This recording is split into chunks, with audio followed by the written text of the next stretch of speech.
ko moo tax mu duppe ko li nga xamante moom moo di kon le pool financier relouqué noonu la ko yëglekaay bi di laas xam ne ci xëta mu njëkk ginnaaw bi nga xamante ni ca boobu le pool am na ci ñu fa jóge dem cour d'appel am ñu jóge cour d'appel itamit dem mat ci pool bi am ñoo xam ne tamit jóge nañ ci yeneen i këru ko attakaay ci réew bu Sénégal ci ay tribunaux tabbi ci pool bi mu mel ne kon loolu nag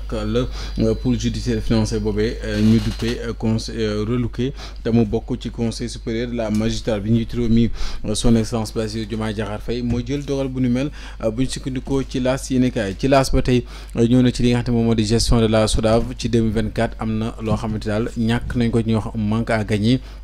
toll na ci juróom-benn téeméer ak juróom-ñeent fukk juróom-benn ci ay millions l'APR nag dal ci pouvoir bi ak tamit di sàkku ñu indi ay compte ay leeral ay ginni ci bor beeg tekkaaral gi ñu nemee ko ñoom ak it répression bi jaay doole gi nga xamante ni fokkoon natt wees na ko bokk ci juróom-benn yi nga xamante ni moom moo di ay weer ñu amul seen i bourse amuñ ay subvention ci seen i waajale mémoire étudiants yi nag yu li nga xamante moo di ENTSS ñoom nag daanaka daal nañuy déclenché benn grève illimité maanaam ab banque yoxo goo xamante ni amul ab ngir naqaru li nga xamante moom moo di jafe-jafe yooyu ñuy jànkuwanteel ci seen gëstu di njàng mi loolee yëglekaay bi bind na ko bokk ci tamit baisse de 130 milliards ci wàllum recette ak 34,5 milliards ci ay dépenses mu ne nag ce qu'il faut comprendre là donc lii di LFR maanaam loi de finance rectificative bi nga xamante ni donc moom la ñu fësal ci yëglekaay bi di laas ci xëtub ñeenteel bi ngeen mën ko ubbi lire ko jëndi ko tamit ci kiosque ak point de vente yi te du ngeen am benn jafe-jafe ci wàllum tàggat yaram dañ koy ndar keppe ak kii di Balla Gaye bi nga xamante ni moom daal nay bande les muscles ne Siteu daal donc àgg ko sax ci cheville noonu la ko xamle mu mel ne kon génn na moom it ci ak tàng gu am doole moom mi nekkoon fi ay jamono roi des arènes damit nekk mbër bu Géejawaay. ñu dem ci beneen yëglekaay Sud Quotidien ne gouvernance politique ak économique du régime Pastef opposition bi nag ma ngay kon maanaam dal ci kawam di son charge Front pour la défense de la démocratie et de la République FDR dresse na un acte d'accusation contre Pastef sur fond de dérive autoritaire, de recul démocratique et de crise financière économique. Projet de loi finance rectificative 2025, l'APR, donc ancien parti au pouvoir, exige des applications sur la destination des 10 200 milliards de francs CFA contractés yëglekaay bi di Sud Quotidien xëy ko bi ci xëtam mu njëkk bokk ci kon Bambey tamit Seydi ki nga xam waaw ñu ne kii nga xam moom moo di kon ma thèse en 180 secondes Malang Seydi de l'UCAD remporte le premier prix mi ngi noonu di ab concours bu amoon fa fecc Bambey yëglekaay bi di Sud Quotidien bind ko Yacine. ñu dem ci tribune. Kumba bokk ma naan Yacine ñu dem ci projet de loi de finances rectificative maanaam LFR ci 2025 10 000 milliards ci ay bor la ñu nemmeeku amul nag benn effet ci quotidien góorgóorlu maanaam nee nañ njëkk nguur gi fi nekk yëpp bi ñu defee seen loi de finances rectificative bi li ñu nemmeeku mooy fukki junni ci ay bor daal la ñu nemmeeku te nag gis nañ ne leb yooyee ñu leb ci ay bor amul fenn fu mu feeñ ci askan wi tey jii la ñu gën a tuskare tey jii la nit ñi gën a xiif tey jii la nit ñi gën a coono gi di leen gën a sonal APR nag di sàkku ci gouvernement bi mu créer un ministère boo xam ne daal dafay ñëw rek ci wàllum endettement donc mooy liggéeyam ministère chargé exclusivement de l'endettement le SEN maanaam secrétariat exécutif national moom nag di invité di sàkku ci gouvernement bi mu taxawal ministère boobee ngir it ci wàllum endettement boobee kon ngir nag dépenses yi nga xamante am na ñu xam dëgg-dëgg nag fan la jógee rawatina yi ñu jotoon a def ak it li ñu jotoon a am ci recette ci wàllum pétrole bi ñu mën koo lëj mbëcc addi laaj tamit jëmale ko ci li nga xamante moo di yore nu réew mi ak it jamono ji nga xamante ni daanaka xëyum ndaw yi ñàkk xëy mi ak li di ñàkkub liggéey bi mi ngi fi ne tege ne dege daanaka bokk ci li nga xamante ni tamit daanaka amul sax ay infrastructure yu ñu fi jëmmal kon ñoom la ñu def fu ñu ko teg baadu dañ ko am fu ñu ko jaarale kenn xamut ab laaj bu sampuloo Thiass di Thierno Alassane Sall moom di ci xaw a amuk tiitaange. borom laaj yeeg question yi Vox Populi. Vox Populi la ñuy daal di dem bokk ci li nga xam ne moom moo di kon ñu ne ironie de l'histoire Macky ak ñooñam ñu ngi sàkku daal ay compte à Diomaye su Sonko sur le rythme effréné d'endettement loolu la yëglekaay bi daal di xëy bind di Vox Populi ci ni ñu ko waxee sànq ndax def nañ seen conférence de presse ngir ñaawlu anam gu met ci Alassane Sall tàbbi ci géew ba feelu leen ne am nag tiitaange lool nag ci nag li bile bor fa mu àgg jégg ndayo ci jamono jooju nag Sonko moom daal moom ma nga woon foofee nga xam te moom moo di kon ca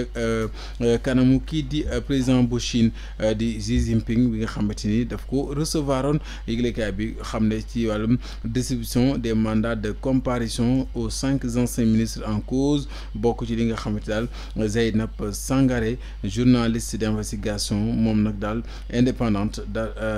di ci data journaliste moom moo génn wax ci lu nu mel ci yëglekaay bi di Vox Populi daal mon enquête de terrain à ARCOP DCMP Assemblée nationale aucune rallonge budgétaire pour l'achat des véhicules opération financière à budget constant suppression des li nga xam ne moo des indemnités yu ci bëri ñëw na leeral ko ci yëglekaay bi di Vox Populi Kumba. ñu dem ci les Échos. Les Échos ni la colère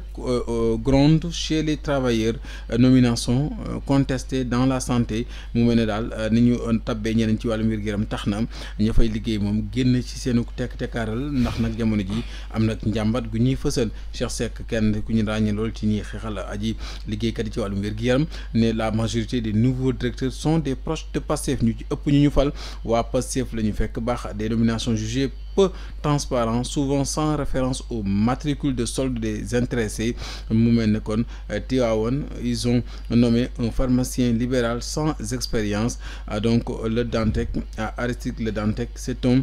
donc gynécologue ayant un cabinet privé kon lii moo leen metti maanaam ñi ñu tabb ñii dañoo yor seen liggéey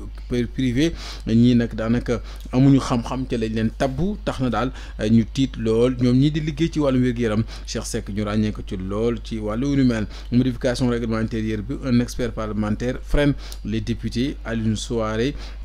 Mais il semble oublier que seul un juge peut demander un mandat d'amener. Donc l'Assemblée nationale n'a pas la prérogative de convoquer un magistrat. Programmer les questions d'actualité au gouvernement par trimestre est un recul démocratique. Le règlement intérieur traîne encore beaucoup de lacunes kon bi lépp règlement intérieur am na ay lacunes ay njeexantal yu bon wala bokk yoo xamante ni ay yu ñu war a joyantiwaat la suñu sukkandiku ci yëglekaay bii di Les Échos ci wàllum kon lii di Assemblée nationale. ñu dem ci l'Observateur. Observer leen abus de confiance le professeur Daouda Ndiaye face à la justice mi ngi noonu bokk ci li nga xamante moom moo di kon yëglekaay bi li mu bind mooy Naturan Sana AG mi ngi noonu ak spécialisé dans la recherche de santé l'accuse d'avoir perçu des fonds sans remplir ses engagements ni restituer l'argent maanaam dafa am lu mu soobu ca respecté wu ko teyit xaalis ba France daal di xëddan lii daal moo yóbbu moom mi ñu duppe ko abus de confiance mu war a jàndoog justice ci lu ñu mel le projet prévu pour prévu donc mu noonu voilà selon l'Observateur bi nga xamante moom bi lee xibaar mooy boobu lépp projet dafa waroon na waaram pour mu dérouler ci en 2019 ak février 2020 waroon na tax daal ñu mën a tester efficacité produit à travers un protocole strict ñu ne nag am na explication xam ne moom Daouda Ndiaye indi na ko vigoureusement di défendre position ci kanamu baar bi te it nangu na wax li nga xam ne moo di en exclusivité ci Observateur ngir leeral mbir yi ak fa mu soqeekoo ci yëglekaay bi di Observateur lañ ko daal di gis bi la yëglekaay ci l'Observateur tamit ñëw na ci li nga xam ne moom soxol leneen ci ay xibaar mooy foofee ci li ñuy wax li nga xam ne moom moo di kon chancellerie clandestine immersion au cœur d'une mafia de faux passeports et cachets officiels le cerveau Ali Cissé arrêté kon am na ñoo xam ne ñu ngi doon liggéey bu bon boobee waaye ci théâtre Issa Ndiaye ak Daaro Mbaye la magie du duo iconique de Bété Bété nag am na ñaar ñoo xamante di Issa Ndiaye ak Daaro Baara Mbaye bu ngeen leen di seetaan ñoom ñu leen gën a ëpp xorom amut ndax daal seen i wolof ak seen i xeeti dagg santé saf na ca sàpp ci biile yëglekaay l'Observateur xëy na ko bind ci xëtam mu njëkk. ñu dem ci l'info. ñu dem ci l'info waaye am na leneen ci l'Observateur lu ma tëb relevé d'excellence et la mayaatma l'Observateur a donc plongé dans l'horreur mi ngi noonu elle a plongé dans l'horreur mi ngi noonu envoûtement, viol répété, grossesse, le calvaire de Fatou Diop, candidate au concours de l'ENA. Comment son papa l'a jeté dans la gueule du loup mi ngi noonu yëglekaay bi di l'Observateur moo ko bind mi ngi ci en rouge noonu ci page 7 bu l'Observateur ci nag wàllum viol répété boo xamante ni ba ëmb sax am ca muy Fatou Diop mi nga xamante ni sant bi rek a naqari waaye candidate ci concours bu l'ENA gis nga li ko dal ni ko papaam kon daanaka dugalee ci ak guuta jox ko lu noonu la ko yëglekaay bi daal di fësale. ñu dem ci l'info. yëglekaay bi di l'info ñëw ci torturé oublié mi ngi noonu trahi lâché par l'État, Pastef et la justice, journée internationale pour un monde sans torture loolu ci donc 26 juin lañ ko doon màggal mu nekk loo xamante ni